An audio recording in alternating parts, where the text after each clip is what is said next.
po jako akawuwo nasooka afulumye omukka kuba yalinga n'okusata kyasobola ne bagamba ekyenda kivunzeeko. Kayemba Richard ne mukyala we Mukisa Deborah nga bombi basomesa ba primary be basula maziga olw'omwana waabwe ow'emyezi 6 okuvunda ekyenda nga kati afulumira mu lubuto wekyafulumira. Basawo ne bakolaki ne tumutwala ne bamukuba ekifaananyi ne basanga ng'ekyenda kiriko obuzibu ne bagamba tugenda kumulongoosa kuba yali azimbye nnyo n'olubuto n'ekiro ekyo olunaku olw'emmande kyabawaliriza okufuna akagirita ne makansi ne bamusala sayidi kuba ku sayidi era waliwo ekiwundu waliwo enkovu. Bano batuuze b'Egganda mu gombola ya Myuka mu disitulikiti y'e Wakiso ng'era basangiddwa mu maka gaabwe kyokka nga nago gakutte mu mbinabina gasulirira kubakuba nga n'enzigi bazizikawo bigoye. Wakati mu nnaku ey'ekitalo bagamba nti omukyala omusomesa wa Nassale ate omwami wa pulayimale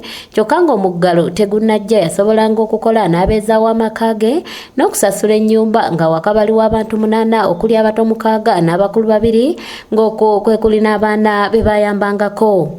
Mu ddwaliro n'okuzza akusaba emitwalo 3 n'obanga emitwalo 3 n'ekitundu z'olina okwetaaga kati olw'okuba tolina na kyakulya tosobola kufuna mitwalo 3 kitundu gimutwala mu kebera n'opoota olw'okuba nti lockdown emirimu tegikyakola tegikyalabika kati ate nange oluusi otya oli musomesa ogenda ku kizimbe ng'otya tebakuwa mirimu bagamba nti tajja bisobola n'obagamba nange nja bisobola ne bagaanira ddala nange n'enswala ne mu baana. Bannyonnyodde ku mwana nga we yazaalibwanga mulamu kyokka enkeera w'okuzaalibwa yazimba olubuto nga tasobola kussa gye bamutwalira mu malwaliro ag'enjawulo nga n'eryasembawo ly'ery'e Mulago gye baakabatemera nti omwana yazaalibwanga ebyenda byavunda nga yeetaagisa okulongoosebwa. Ne bamujjanjaba ne bamujalwako enkeera abadokita baakeera ne tubabuulira obuzibu ne batugamba agenda ateekebwa mu sikaani n'exray balabe purobulemu ki eri ku mwana.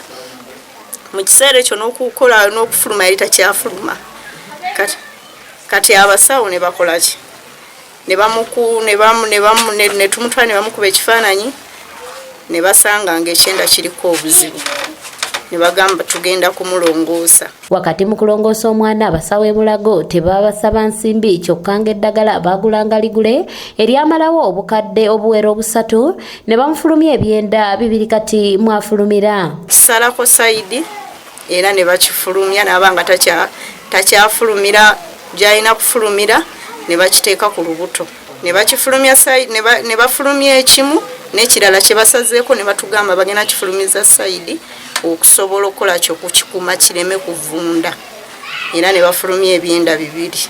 Essaawa ya leero omwana apamira ku lubuto.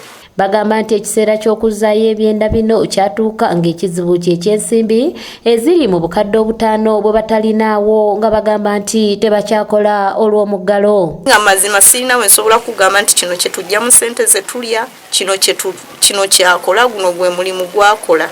Gwasooka abasawo tebasaba ssente naye zikozesebwa mu ddagala ne saavisi endala zaggwawo obukadde nga 3. Kati olw'okuba omulundi guli twakozesa bukadde 3 nga tugula eddagala ebikozesebwa kati ku mulundi guno tusuubira olw'okuba omwana akuze wali ali wa nnaku 4 omulundi guno tusuubira ayinza okumalawo miliyoni nga 5. Basinzidde wano ne bawanjagira abazira kisa bonna basobola okubadduukirira n'ensimbi eziwera obukadde 5 kuba n'omwami agezaako okunoonya emirimu gy'okupoota n'okuba buloka naye olumanya nti musomesa abandi badde omirimu ne bagaana olw'okumutiisa amaaso nga kati bagamba nti n'ekyokulya tebakyakifuna nga tebeetaaga n'ensimbi ez'ebujjanjabi. Tolina na kyakulya tosobola kufuna mitwalo 3 kitundu gimutwala mu kebera n'opoota olw'okuba nti lockdown emirimu tegikyakola tegikyalabika kati ate nange oluusi otya oli musomesa ogenda ku kizimbe ng'otya tebakuwa mirimu bagamba nti tajja bisobola. Yeetaaga obuyambi okulongoosa omwana asobole okuzzibwayo ekyenda.